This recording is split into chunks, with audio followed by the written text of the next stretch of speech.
From banning alcohol all the way to legalizing alcohol, the 33 amendments tacked onto the end of the US Constitution are a beautiful reminder to writers like us that first drafts don't have to be perfect. While these amendments are generally accepted to be settled law, having gone through congressional and state approval to be there, there's one amendment that spent years in legal limbo. One that, despite having fulfilled all constitutional requirements backwards and wearing heels, is missing from today's Constitution. I'm talking about a little old piece of legislation known as the Equal Rights Amendment. And before you blow up the comment section with why we don't need the ERA in our modern day and age, I'm not here to take a stance on controversial issues like whether human beings deserve civil rights. We're here to explain the complex rabbit holes of its governmental and legal constraints like any YouTube education channel worth its snuff. For all the controversy it's inspired, the Equal Rights Amendment is less than 30 words long and simply mandates the quote, "equality of law shall not be denied or abridged by the United States on account of sex." And I know what you're thinking. Didn't the ERA fail decades ago? Well, some of you are thinking that. The rest of you are probably thinking, I actually don't know what the ERA is, but I like that you thought I knew what it was.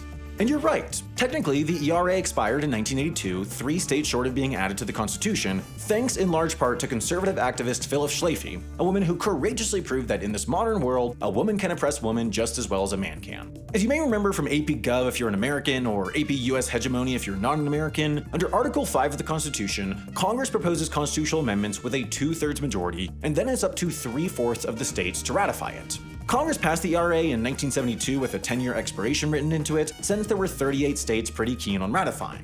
But even though Congress extended the expiration to 1982 a few years later, Schlafly's efforts stopped the amendment just 3 states short of the 38-state ratification threshold.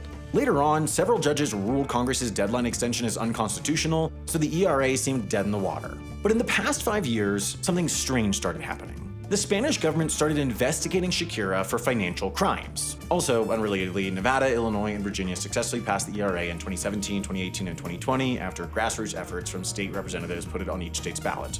These states limped the ERA across the finish line to the 38-state threshold, but the amendment's expiration date put these ratifications in a legal gray area that government branches disagree on. After amendments reach the 3/4 threshold, the United States Archivist is charged with issuing a formal certification according to a 1984 law, and in past cases, amendments that the Archivist can't decide on have been decided by Congress, like this amendment that took 203 years to pass. And all of this legalese was complicated by the actions of Tiffany Trump's father, Donald something. In January 2020, just before Virginia became the 38th state to pass the ERA, the Justice Department took action to preempt Congress by issuing an opinion stating the ERA died in 1982 alongside discotheques and bell-bottoms. The thing is, the DOJ's decision-making process is secret, but what we do know is that it's not objective or neutral. The Chief Justice of the Supreme Court even referred to the department's opinions as those of the quote, "president's lawyers," which means even though they're technically not law, they carry the force of law. Kinda like RoboCop. Now, you'd probably assume that in a situation like this, there's a prominent elected official, or better yet, an elected body, that can sort out whether something is or is not an amendment to the founding document of the most powerful country on earth. Nope, it's just decided on by David. Say hi, David! Specifically, David Esferio, the US Archivist, who caved under the slightest hint of pressure and refused to certify Virginia's ratification or add it to the Constitution until a federal court weighed in, even though he previously accepted Nevada and Illinois' ERA passages as legitimate despite the amendment's 1982 expiration. The good news is, Nevada, Illinois, and Virginia didn't take this news lying down.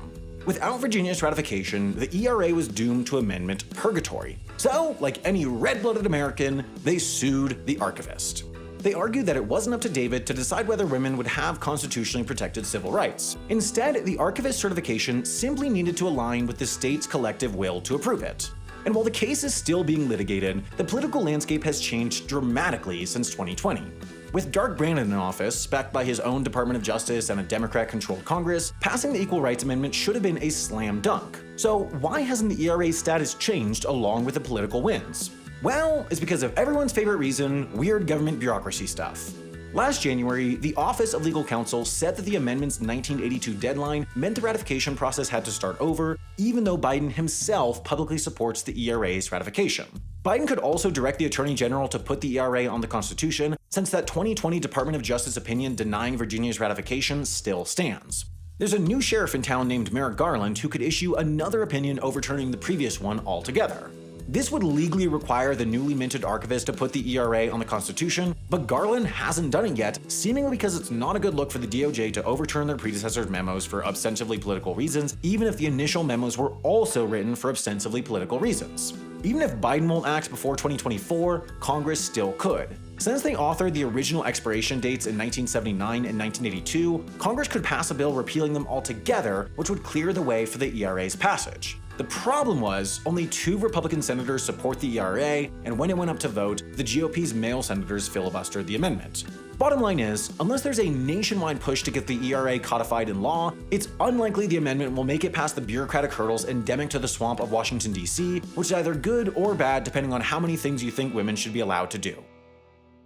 What this story proves more than anything is the massive influence one can have on the world through their career. With the sole exception of sleep, there's nothing you do more in life than work. On average, you're likely to do about 80,000 hours of it in total. So it's worth making sure that you make the most of those 80,000 hours. You want them to not only be financially lucrative, but also fulfilling. You want your life's work to have some meaning, and that's what our sponsor, the nonprofit 80,000 Hours, helps you do.